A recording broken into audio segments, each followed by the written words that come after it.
आखिर बिहार के गया में क्यों नहीं उगता तुलसी का एक भी पौधा? क्यों ब्राह्मण कभी संतुष्ट नहीं होता?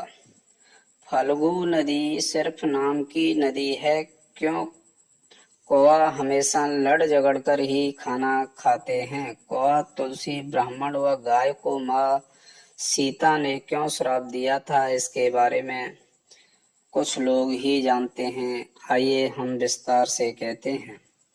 वाल्मीकि रामायण के मुताबिक वनवास के दौरान भगवान राम, लक्ष्मण और माता सीता पितृपक्ष में श्राद्ध करने के लिए बिहार के गया धाम पहुंचे।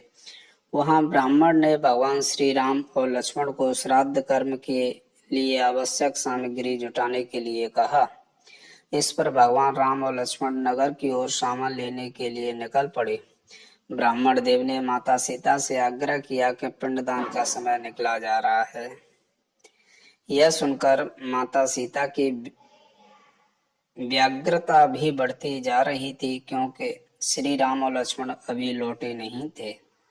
इसी दौरान दशरथ जी की आत्मा ने उन्हें आभास कराया कि पिंडदान का वक्त बीता जा रहा है।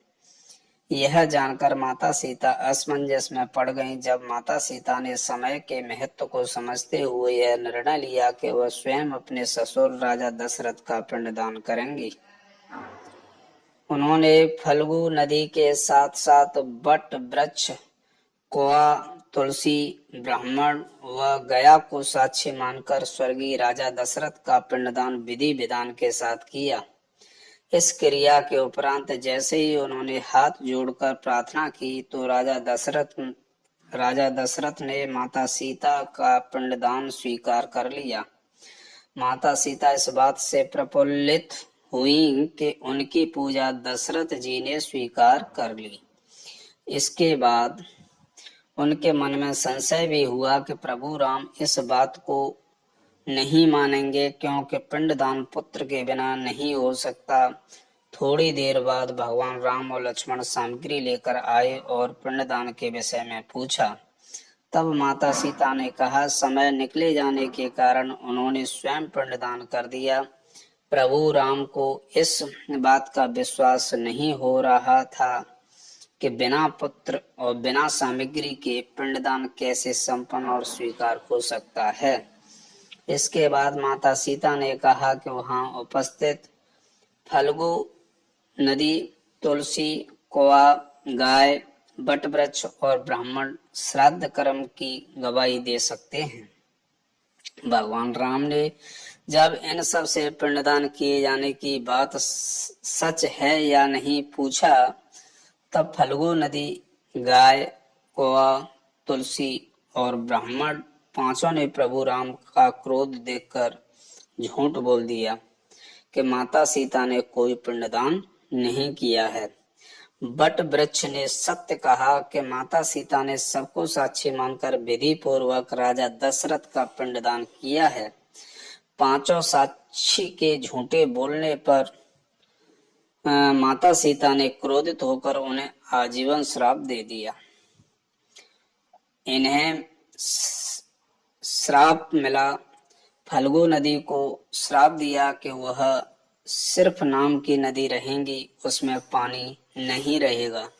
इसी कारण फल्गु नदी आज भी गया में सूखी है। गाय को श्राप दिया कि गाय पूजनीय होकर भी सिर्फ उसके पिछले हिस्से की पूजा की जाएगी और गाय को खाने के लिए दर बदर भटकना पड़ेगा। आज भी हिंदू धर्म में गाय के सिर्फ पिछले हिस्से की पूजा की जाती है। माता सीता ने ब्राह्मण को कभी भी संतुष्ट न होने का श्राप दिया और कहा, कितना भी मिल जाए लेकिन उसकी दरिद्रता हमेशा बनी रहेगी। इसी कारण ब्राह्मण कभी दान दक्षिणा के बाद भी संतुष्ट नहीं होते। माता सीता ने तुलसी को श्राप दिया कि वह कभी भी गया में या गया की मिट्टी में नहीं उगेंगी, तो आज गया में तुलसी उत्पन्न नहीं होती। और कौवा को हमेशा लड़ झगड़ कर खाने का श्राप दिया था। कौवा आज भी खाना खाने के लिए आपस में झगड़ते हैं, अकेले नहीं खा पाते। दीर्घायु का दिया था आशीर्वाद माता सीता ने, जहां इन पांचों को श्राप दिया वहीं सच बोलने पर वट वृक्ष को आशीर्वाद दिया कि उसे लंबी आयु प्राप्त होगी और पवित्रता स्त्री उनका स्मरण करके अपने पति की दीर्घायु की कामना करेंगी।